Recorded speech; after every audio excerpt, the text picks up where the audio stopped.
Bonjour à toutes et à tous, bienvenue sur votre chaîne d'information régionale, l'info en continu.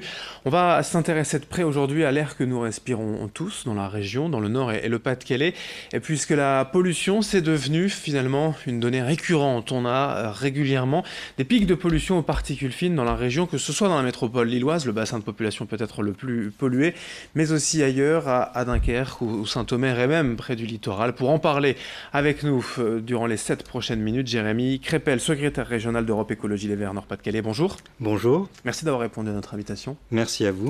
Je le disais, c'est devenu finalement une sorte d'habitude, malheureusement, la pollution dans la région. Aujourd'hui, si vous avez les derniers chiffres à nous donner, quel est l'état de cette pollution de l'air que nous respirons dans la région? Alors aujourd'hui, on est en situation mauvaise, même si on n'est pas en situation d'alerte, de pic. On est globalement entre 0,3 et 0,5, entre 30 et 50 selon les stations de microgrammes de particules fines par litre d'air respiré. Et la limite, c'est 50. Donc on est proche des limites depuis plusieurs jours, ce qui est un phénomène un peu inquiétant. La limite, c'est en fait les recommandations de l'OMS, de l'Organisation mondiale de la santé. L'OMS nous recommande de ne pas dépasser 50 microgrammes par litre de particules fines 10 microns. Alors ça veut dire qu'il ne faut pas le dépasser plus de 3 jours dans l'année pour être en bonne santé. Et vous avez des stations comme à Roubaix qui ont déjà dépassé 5 fois ce mois-ci. Oui, donc dans l'année, on est bien au-dessus. Dans la région, selon les territoires, forcément. Très Lille, c'est certainement peut-être plus pollué qu'à la campagne ou que près de la mer, mais l'idée est quand même... On est très au-dessus, surtout dans l'urbain, et les territoires qui trinquent le plus, malheureusement, sont les territoires populaires, les quartiers qui sont à proximité des grands axes de circulation. Ça se voit très bien quand on établit la carte de la pollution. En général, les solutions que l'on apporte sont des solutions d'urgence. Réduire la vitesse de 20 km/h sur les grands axes. Il y a aussi cette vignette critère dont on parle maintenant. Ça n'a pas forcément été encore appliqué. Il y a aussi les plaques.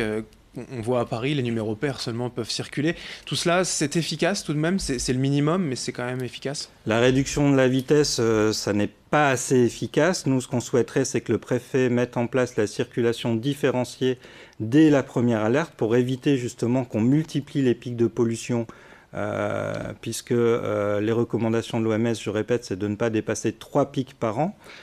Pour ça, il faut faire de la prévention, c'est-à-dire mettre en place les mesures dès les alertes et ne pas attendre. Parce qu'en fait, aujourd'hui, la préfecture attend 3 jours de pollution de suite avant de réagir, c'est ça? Oui, et ce qui fait qu'en fait, les mesures du plan de lutte contre la pollution n'ont jamais été mises en route depuis qu'il existe. La voiture, c'est quand même une part mince. 25% selon les estimations, selon les chiffres de la pollution. On pourrait aussi quand même travailler sur d'autres données. Alors ça a relativisé ce qu'en fait on voit qu'il y a vraiment une pollution plus forte près des axes de circulation. Donc c'est vrai que ce n'est pas la principale part. La principale part, ce sont les émissions dues au chauffage. Mais bon, là on n'est pas en période de chauffe. Mais par contre la voiture, c'est ce qui vient se rajouter et qui fait que finalement on dépasse. Je le disais, ce sont des solutions d'urgence, des pansements que l'on met comme ça sur certaines alertes. C'est le minimum, forcément, ça va être votre avis, mais ce n'est pas la solution pérenne qu'il faut faire. Ah non, ce qu'il faut faire, c'est vraiment une solution de grande ampleur, de fond, travailler pour faire baisser durablement la pollution, parce qu'on parle toujours des pics de pollution, mais en fait, le plus dangereux pour la santé, c'est cette soupe dans laquelle nous baignons à longueur de temps, qui est déjà trop polluée de manière générale et qui nous fait perdre, par exemple, des années d'espérance de vie. C'est 16 mois dans la région Nord-Pas-de-Calais et c'est à peu près 1700 décès par an sur la métropole de Lille à cause de la pollution. Quelles maladies, en fait, ces 1700 morts, on peut les identifier? Oui, ce sont des maladies respiratoires chroniques, ce sont aussi des maladies cardiovasculaires, puisque la pollution nous empêche de bien nous oxygéner, donc empêche le cœur de bien fonctionner. On voit d'ailleurs à chaque pic de pollution une augmentation des admissions aux urgences sur les maladies respiratoires et cardiaques. Envers les personnes les plus fragiles, les enfants, asthmatiques ou personnes âgées, ou tout le monde est concerné quand même? Ce sont les enfants et les personnes âgées qui trinquent en cas de pic de pollution, mais c'est la moyenne de 16 mois d'espérance de vie par personne. Ça, c'est tout le monde, puisque nous finissons tous, en tout cas il faut l'espérer, par être une personne âgée. Par être âgé, évidemment, ça c'est certain. La solution, alors, si vous aviez le remède miracle, comment peut-on faire pour faire réduire la pollution? Les solutions, elles sont multiples, bien sûr. Il faut d'abord agir sur la voiture en offrant la possibilité aux citoyens, aux citoyennes de se déplacer sans leur véhicule. D'ailleurs, les écologistes ont fait à l'AMEL 70 propositions qui vont de l'offre de stationnement réduite en cœur de ville, mais augmentée en périphérie avec les parkings relais, de faire une agence, par exemple, pour avoir des personnes qui puissent conseiller en mobilité pour pouvoir changer de pratique de mobilité, parce que souvent ça fait peur d'abandonner la voiture et de passer au transport en commun. C'est aussi réduire le nombre de camions sur nos autoroutes. Donc ça veut dire investir dans le ferroutage pour que les camions soient sur des trains au lieu d'être sur les autoroutes. Ça libérerait aussi de la place aux voitures, et investir massivement dans le covoiturage. Le ferroutage, excusez-moi, mais comme les camions qui traversent la métropole lilloise, créer des axes contournants, ça semble assez impossible quand même. Si vous créez des axes contournants, vous n'allez que déplacer la pollution, en fait. Donc, on sera content dans la métropole. Et d'ailleurs, il serait temps d'appliquer l'arrêté qui interdit aux camions de traverser la métropole, parce qu'effectivement, ils n'ont rien à y faire.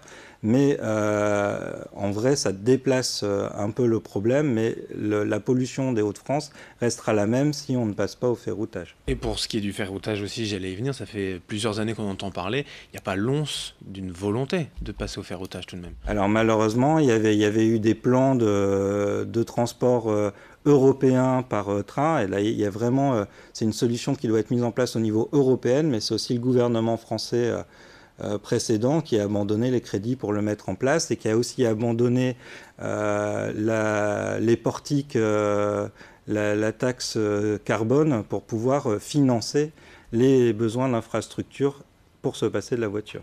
Merci Jérémy Crépel, je le rappelle, secrétaire régional d'Europe Écologie Les Verts Nord-Pas-de-Calais, d'être venu donc parler de la qualité de l'air, de la pollution dans la région. Merci. Merci à vous.